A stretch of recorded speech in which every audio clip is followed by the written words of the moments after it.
पौधों की जनन संरचना। इसमें सबसे पहले पुष्प आता है, फ्लावर आता है।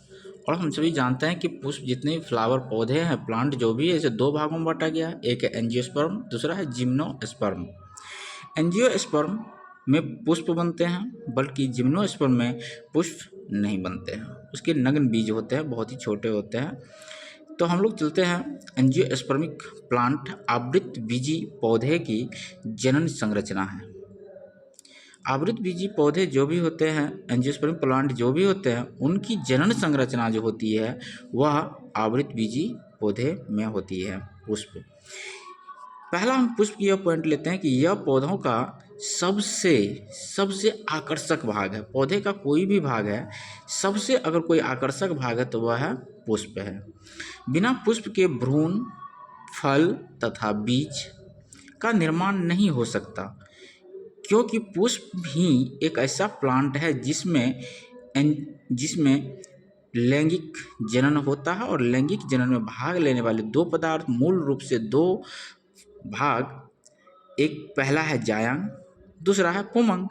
ये दोनों जो भाग लेते हैं, भाग लेने के पश्चात निषेचन होता है। निषेचन के फलस्वरूप एम्ब्रियो, भ्रूण बनता है, फ्रूट बनता है तथा सीड का निर्माण होता है। पुष्प क्या है? तो पुष्प एक रूपांतरित प्ररोह है। इन्हीं पुष्प पत्र भी कहा जाता है। पुष्प पत्र कहा जाता है, दैट मीन्स पत्र मीन्स आप लोग जानते होंगे कि पत्र का मतलब क्या होता है? पत्ती होता है। तो क्या हम इस पुष्प को पत्र कह सकते हैं? हाँ, कह सकते हैं। क्यों कह सकते हैं? क्योंकि यह पुष्प में दो चीज खास करके याद रखिएगा। पुष्प के मुख्य चार भाग होते हैं: कैलिक्स, कोरोला, एंड्रोसियम तथा गाइनोसियम। एंड्रोसियम, गाइनोसियम, ये दो भाग पुष्प की तरह नहीं लगते हैं, बट ये पुष्प का क्या है? मॉडिफाइड रूप है। तो हमने कुछ इसका आंसर इस तरह से निकाला है, क्योंकि इनमें नोड तथा इंटरनोड दोनों जो है सहंत रूप में रहता है, तथा पर्व संधियों पर बंध, जिसको इंग्लिश में कहते हैं स्टेरिल, क्या कहते हैं? स्टेरिल, एवं उर्वर उपांग पाए जाते हैं, फर्टिलाइज्ड स्टेरिल पाए जाते हैं। इसे बीजाणु पर्णधारी प्ररोह भी कहा जाता है। क्यों कहा जाता है? कि बीजाणु पर्णधारी, अर्थात यह पर्ण मीन्स पत्ता हो गया, धारी मतलब धारण करना होता है। अब बीजाणु तो जानते ही हैं कि बीजाणु जिससे नए पौधे का निर्माण होता है, इसीलिए इसे कहा जाता है, इसे बीजाणु पर्णधारणी प्ररोह भी कहा जाता है। अब हम चलते हैं पुष्पक्रम, दैट मीन्स इन्फ्लोरेसेंस। पुष्पक्रम, पौधे की अक्ष पर पुष्पों की व्यवस्था को, पौधे की अक्ष पर पुष्पों की व्यवस्था को पुष्पक्रम कहते हैं। पुष्पावली वृंत क्या होता है? पेडंकल क्या होता है? जिस अक्ष पर अनेक पुष्प व्यवस्थित रहते हैं उसे पुष्पावली वृंत कहते हैं। प्रत्येक पुष्प वृंत, जिसको हम लोग पेडिकल कहते हैं, प्रत्येक पुष्प वृंत द्वारा जो है लगा रहता है। जितने भी पुष्प होते हैं सभी एक डंडी से लगा रहता है, जिसे हम लोग क्या कहते हैं? विज्ञान की भाषा में वृंत कहते हैं, पेडिकल कहते हैं। अब पेडिकल, स्वाभाविक है कि कुछ ऐसे फ्लावर्स हैं जिनमें पेडिकल होता है, वृंत होता है, और कुछ में नहीं होता है, तो उसके लिए एक नाम दिया गया है सवृंत, अर्थात पेडिसिलेट।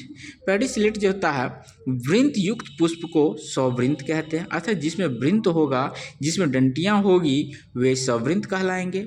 अवृंत, जिस पुष्प में वृंत नहीं होते हैं, जिस पुष्प में वृंत नहीं रहते हैं उसे अवृंत कहते हैं, अर्थात जिसमें नहीं रहेगा।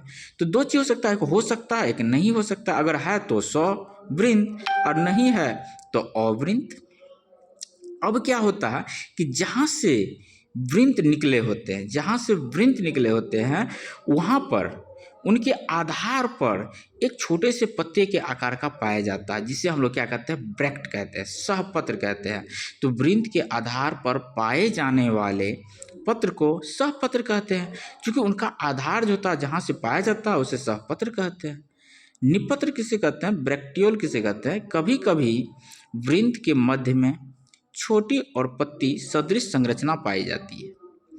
कभी कभी कैसा होता है कि वृंत के मध्य में छोटी और पत्ती सदृश संरचना पाई जाती है, जिसे क्या कहा जाता है, निपत्र कहा जाता है।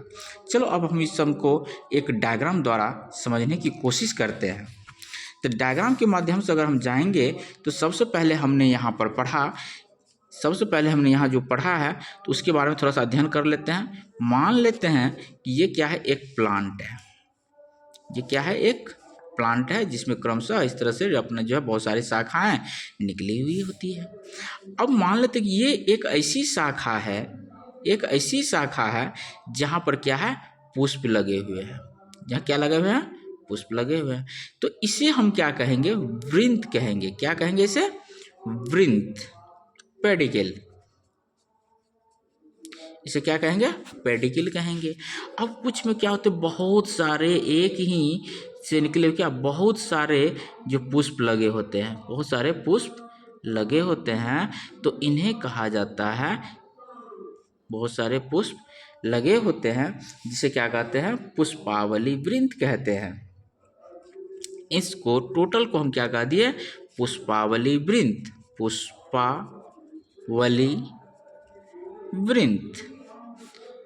समझ में आ रहा है? अगर समझ आ रहा है तो बोलो हाँ, अगर नहीं आ रहा है तो हमें कमेंट करो कि नहीं आ रहा है। चलिए, तो ये हो गया। अब कुछ ऐसे फ्लावर्स हैं जैसे मान लो इसमें क्या है, वृंत लगा हुआ, तो क्या इसमें हम क्या कहेंगे, सौवृंत कहेंगे। क्या कहेंगे इसे, सौवृंत, सौवृंत इसे कहेंगे। लेकिन कुछ ऐसे फ्लावर्स होते हैं, मान लो यहाँ पर ऐसे ही निकल गया, या क्या होता है कुछ प्लांट में ऐसे भी होते हैं, इसमें क्या है, वृंत नहीं है। अगर वृंत नहीं है तो इसे हम क्या कहेंगे, इसे कहेंगे अवृंत। क्या कहेंगे, अवृंत,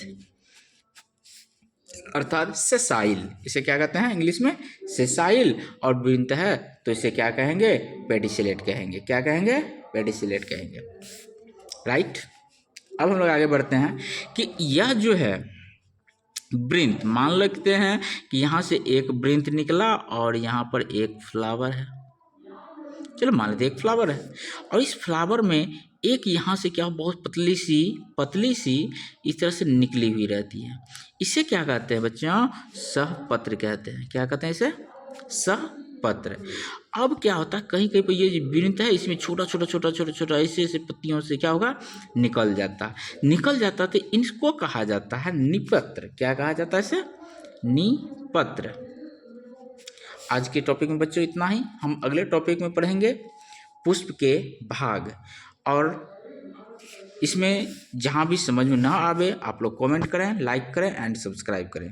थैंक यू, धन्यवाद बहुत बहुत।